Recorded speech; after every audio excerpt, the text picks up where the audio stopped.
Jalan hidupku tak selalu tanpa kabut yang pekat, namun kasih-Mu nyata padaku pada waktu-Mu yang tepat. Mungkin langit pun tak terlihat, tertutup awan tebal, namun hatiku kan tetap kuat oleh janji-Mu yang kekal. Seperti pelangi sehabis hujan, itulah janji setia-Mu Tuhan.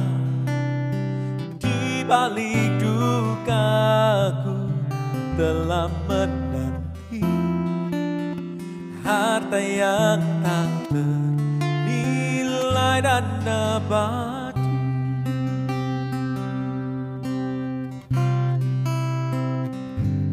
Jalan hidupku tak selalu tanpa kabut yang pekat, namun kasih-Mu nyata padaku pada waktu-Mu yang tepat. Mungkin langit pun tak terlihat, tertutup awan tebal, namun hatiku kan tetap kuat oleh janji-Mu yang kekal. Seperti pelangi sehabis hujan, itulah janji setia-Mu Tuhan. Di balik dukaku telah menanti harta yang tak ternilai dan abadi. Seperti pelangi sehabis hujan, oh itulah janji setia-Mu Tuhan. Di balik dukaku telah menanti harta yang tak ternilai dan abadi. Seperti pelangi sehabis hujan, oh itulah janji setia-Mu Tuhan. Di balik dukaku telah menanti harta yang tak ternilai dan abadi. Di balik dukaku telah menanti harta yang tak ternilai dan abadi. Di balik dukaku telah menanti harta yang tak ternilai dan abadi.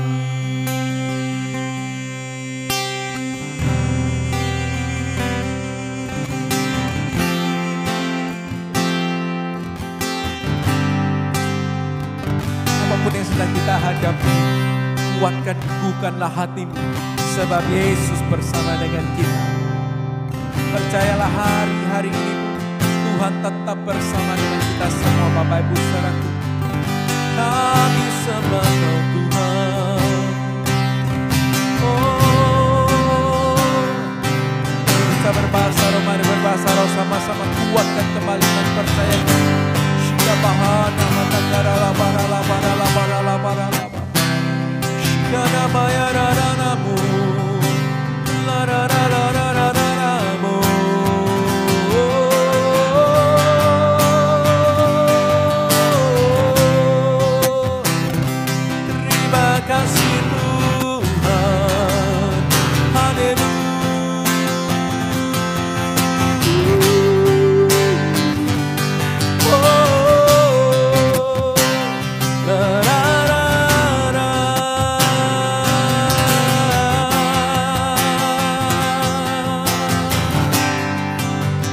seperti pelangi sehabis hujan.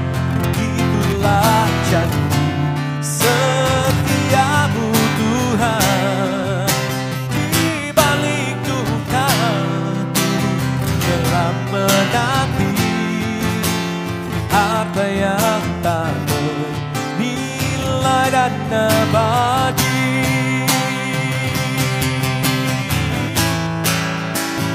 Seperti pelangi sehabis hujan, ya itulah janji setiamu Tuhan. Oh, di balik dukaku telah menanti harta yang tak ternilai dan abadi. Di balik dukaku telah menanti harta yang tak ternilai dan abadi.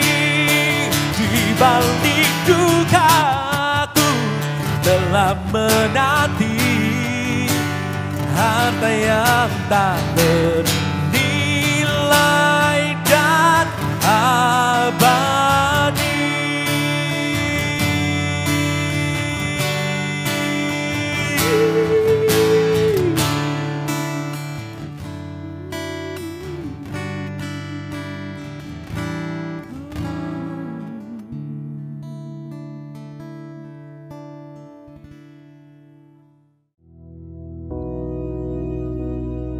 Bapa kami yang di surga, dikuduskanlah namamu, datanglah kerajaanmu, jadilah kehendak-Mu di bumi seperti di surga. Berikanlah kami pada hari ini makanan kami yang secukupnya, dan ampunilah kami akan kesalahan kami, seperti kami juga mengampuni orang yang bersalah kepada kami. Dan janganlah membawa kami ke dalam pencobaan, tetapi lepaskanlah kami daripada yang jahat. Karena Engkaulah yang empunya kerajaan dan kuasa dan kemuliaan sampai selama-lamanya. Amin.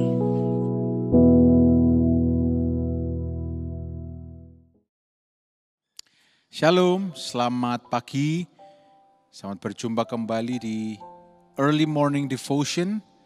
Bagi Anda yang bertanya-tanya apa itu Early Morning Devotion?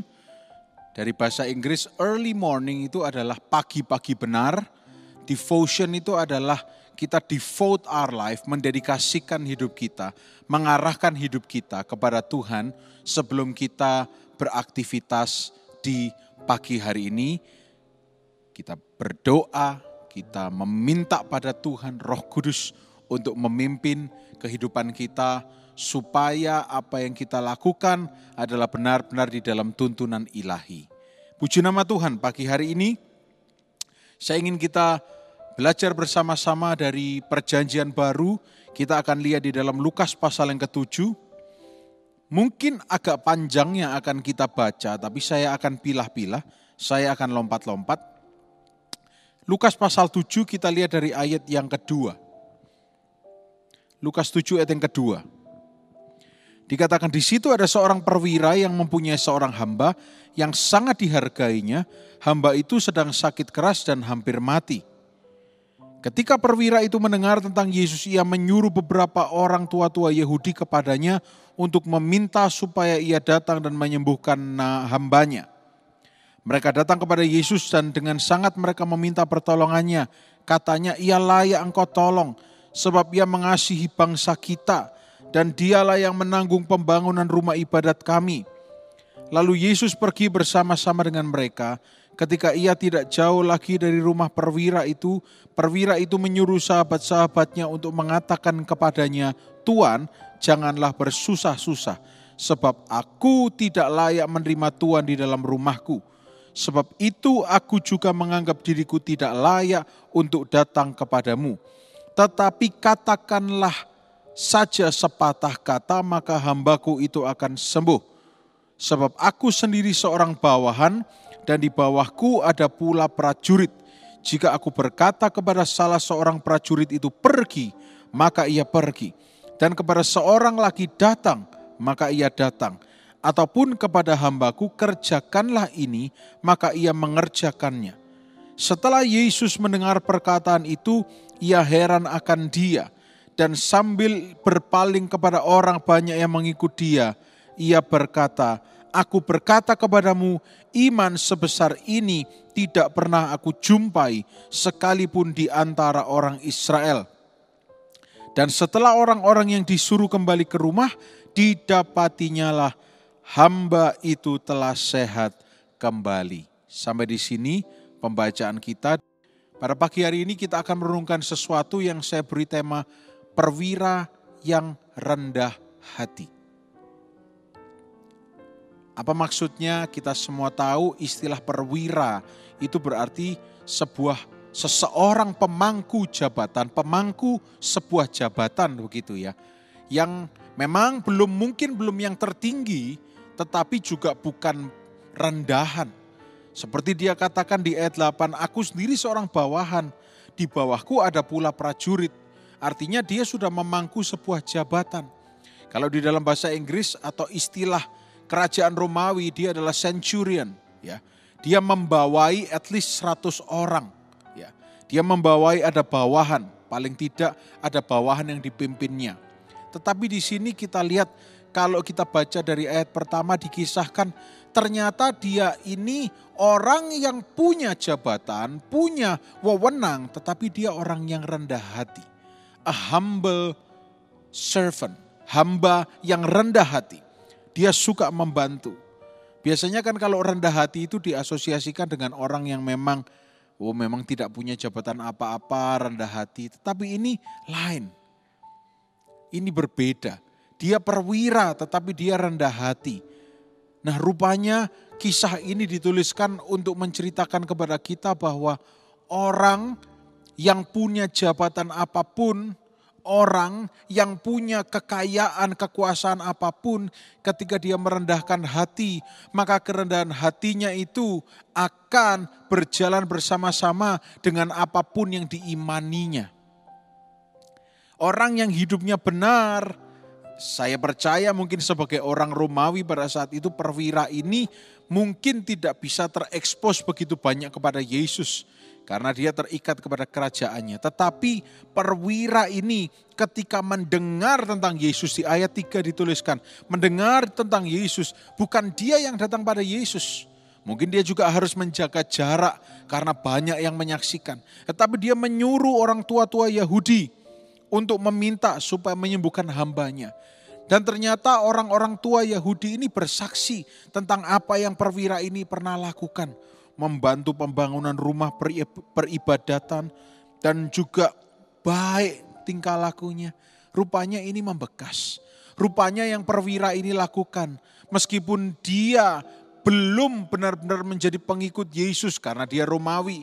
Saya percaya setelah ini dia sangat-sangat mengasihi Yesus. Tetapi tindakannya sudah seperti Yesus. Sudah mencerminkan tentang Yesus. Kita lihat lagi akhirnya di ayat yang ke-6. Yesus pergi bersama-sama dengan mereka ketika tidak jauh dari rumah perwira itu. Tapi ketika dekat pun perwira ini tahu, aduh saya tidak layak. Saya tidak layak datang pada Yesus. Maka ia menyuruh orang lain untuk mendekati Yesus. Tetapi poin saya bukan kita harus senantiasa merasa tidak layak pada Yesus.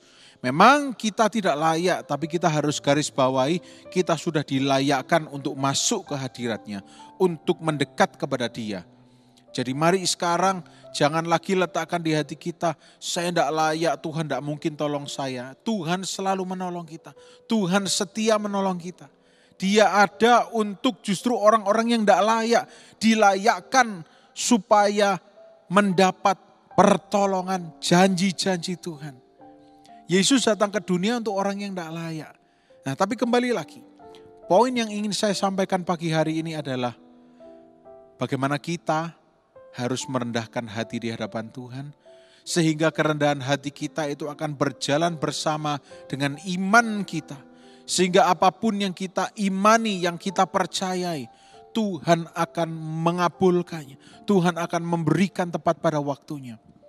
Pagi hari ini saudara, mungkin ada doa-doa Anda yang Anda merasa, saya sudah beriman loh. Kok saya belum dijawab doanya? Mungkin salah satunya yang harus kita perbaiki adalah mengenai kerendahan hati kita. Katakan bahwa Tuhan, aku ini manusia yang punya jabatan. Tapi aku juga bawaan seseorang. Tapi aku perlu Engkau. Nah, itu yang dimaksudkan dengan tidak layak yang benar, saudara. Jangan merasa tidak layak karena Anda merasa, wah aku terlalu berdosa sehingga aku jauh. Jangan Anda merasa tidak layak karena Anda terintimidasi oleh si jahat. Tetapi merasa tidak layak karena Anda tahu Anda harus dilayakkan. Dan tidak ada orang lain yang bisa melayakkan, hanya Yesus saja. Datang kepada Yesus dengan kerendahan hati. Merendahkan hati seperti perwira ini. Dan bahkan perwira ini, oke enggak usah repot-repot Tuhan Yesus. Aku tahu secara tersirat perwira ini bilang, aku tahu Engkau sanggup. Aku sudah dengar tentang Engkau. Kalau yang lain ditolong, hambaku juga pasti akan ditolong. Iman dari perwira ini dibarengi dengan tindakannya. Hamba dari perwira ini sekarat. Dan perwira ini ambil tindakan. Dan ternyata sebelumnya memang perwira ini sudah melakukan tindakan yang sesuai dengan firman. Dia membantu orang lain, dia baik, dia tidak menindas orang lain. Tapi kali ini rupanya tindakan dari perwira itu dibarengi dengan iman dari perwira itu. Saya percaya mungkin perwira ini tidak hidup setiap hari dengan Yesus. Tetapi perwira ini mendengar, mengenal siapa Yesus. Dan perwira ini mengimani apa yang pernah Yesus lakukan juga akan dia lakukan bagi perwira itu. Secara khususnya bagi hamba perwira itu. Dan pada saat itu perwira itu mengatakan, coba kita lihat apa yang firman Tuhan katakan. Di ayat yang ke-8, 9 juga. Atau kita lihat dari ayat 7 dulu saudara. Kita lihat dari ayat 7 supaya lebih jelas. Sebab itu aku juga menganggap diriku tidak layak untuk datang kepadamu. I'm not worthy. Ini menunjukkan sebuah kerendahan hati. Sebuah ekspresi kerendahan hati. Aku tidak layak Tuhan. Tidak datang kepada Tuhan dengan tinggi hati. Tuhan aku perwira, aku punya pangkat, aku punya jabatan. Tolong aku. Tidak. Tapi perwira ini meskipun dia pemangku jabatan, dia merendahkan hati, merendahkan diri di hadapan Tuhan. Dan dia katakan, sudah tidak usah repot-repot. Aku tidak layak juga. Dari situ saja Tuhan, katakan sepatah kata saja. Maka hambaku pasti akan sembuh. Perwira yang rendah hati ini mengatakan hal seperti itu dan Yesus menangkap. Yesus mengkonfirmasi bahwa tindakan dari perwira ini seperti yang diceritakan tua-tua Yahudi dibarengi dengan iman perwira itu. Iman timbul dari pendengaran akan firman. Perwira ini mendengar tentang perbuatan-perbuatan Yesus dan perwira ini juga melakukan tindakan yang sesuai dengan firman. Saudara, kalau perwira ini bisa, mengapa kita tidak bisa? Tuhan selalu menolong, Tuhan pasti menolong. Dan Tuhan tunggu waktunya untuk kita datang kepadanya seperti perwira yang rendah hati ini. Kita lakukan bagian kita menabur, puji Tuhan. Kita tidak berbohong, puji Tuhan. Kita berbuat baik pada semua orang, haleluya. Tetapi yang Tuhan nantikan, kerendahan hati kita dibarengi dengan perkataan, Tuhan, aku tahu Engkau terlalu sanggup dan rencanamu tidak ada yang gagal. Saya mengutip kitab Roma dan saya juga mengutip perkataan Ayub 42. Perwira ini mengatakan, Tuhan cukup sepatah kata saja. Dan ternyata Yesus mengatakan, iman seperti ini belum pernah aku jumpai sekalipun di antara orang Israel. Saudara, pada awalnya yang dijanjikan kemenangan Tuhan Yesus adalah biji mata Allah, yaitu Israel. Tetapi orang ini di luar orang Israel, yaitu Gentiles atau non-Yahudi. Tetapi orang ini mengenal Yesus. Kalau iblis sedang membisikkan pada Anda, kamu tidak akan ditolong, kamu sudah banyak berbuat dosa, kamu bukan hamba Tuhan, bahkan kamu juga bukan anak Tuhan, kamu tidak mungkin ditolong. Tolak itu dalam nama Yesus. Dan mulai lakukan seperti apa yang perwira ini lakukan. dia merendahkan hati tanpa melihat jabatan, tanpa memamerkan segala sesuatunya kepada Tuhan. Perwira ini datang dan mengatakan, katakan satu patah kata saja. Maka Yesus akan merespons, iman seperti ini tidak pernah aku jumpai. Sepatah kata. Yesus cuma mengatakan imanmu itu luar biasa. Bukankah itu yang mau kita dengarkan dari Yesus dalam kehidupan kita hari-hari ini? Di tengah pandemi yang kita doakan sebentar lagi akan menjadi endemi. Kita berdoa supaya Tuhan Yesus berkata, anakku, imanmu itu luar biasa. Kepercayaanmu itu luar biasa. Bukankah itu yang kita nantikan untuk Tuhan katakan? Amin saudara. Oleh karena itu pagi hari ini, belajar dari perwira yang rendah hati. Dia lakukan apa yang dia bisa lakukan. Dia menolong, bahkan dengan hartanya, dia membantu ya pembangunan rumah ibadah. Meskipun bukan bangsanya, tapi dia tahu bahwa ada value ketika menolong seseorang. Dan betul, Tuhan melihat, Tuhan menimbang tindakan perwira ini. Dia tahu, oh perwira ini ternyata yang dilakukan sudah firman walaupun dia non-Yahudi. Dan ternyata ketika berjumpa dengan Yesus sendiri, Yesus mendapati ternyata perwira ini imannya adalah iman orang yang percaya pada Yesus. Katakan sepatah kata saja, itu hal yang luar biasa. Maka hal yang luar biasa akan terjadi. Iman yang luar biasa akan dibarengi, diikuti dengan hal-hal yang luar biasa yang terjadi dalam hidup kita. Kalau iman kita biasa, maka yang terjadi mujizat. Tetapi ketika iman kita luar biasa, sebagai penutup apa sih itu iman luar biasa? Ketika tidak ada dasar untuk berharap, tetapi kita tetap berharap, dibarengi dengan tindakan kita yang menyongsong harapan kita itu, maka hal yang luar biasa itu akan terjadi di dalam kehidupan saudara dan saya. Mari pagi hari ini, apapun yang Anda doakan, apapun yang Anda imani, Anda tidak sedang salah langkah, tapi belajar dari perwira ini. Maka jangan dibarengi dengan tindakan yang mengolok-olok orang lain. Jangan dibarengi dengan tindakan yang tidak sesuai dengan firman. Lakukan apa yang bisa saudara lakukan. Anda harus mengampuni, ampuni. Anda harus pemberesan, bereskan. Dan nanti Tuhan akan mendapati kita imanmu luar biasa. Pagi hari ini saudara, kesekian kalinya saya mengingatkan, ayo di tengah-tengah kondisi seperti apapun, dalam kondisi yang seperti ini, pagi hari ini pastikan kita datang dengan kerendahan hati dan pastikan perkataan yang kita katakan itu berbobot iman di hadapan Tuhan. Tuhan tidak tidur, Dia akan menolong kita. Dia akan menjamah kehidupan kita. Dia akan menyelesaikannya bagi kita. Karena Dia Allah yang sungguh baik bagi kita semua. Puji nama Tuhan, mari kita berdoa. Tuhan Yesus yang baik, terima kasih untuk pagi hari ini.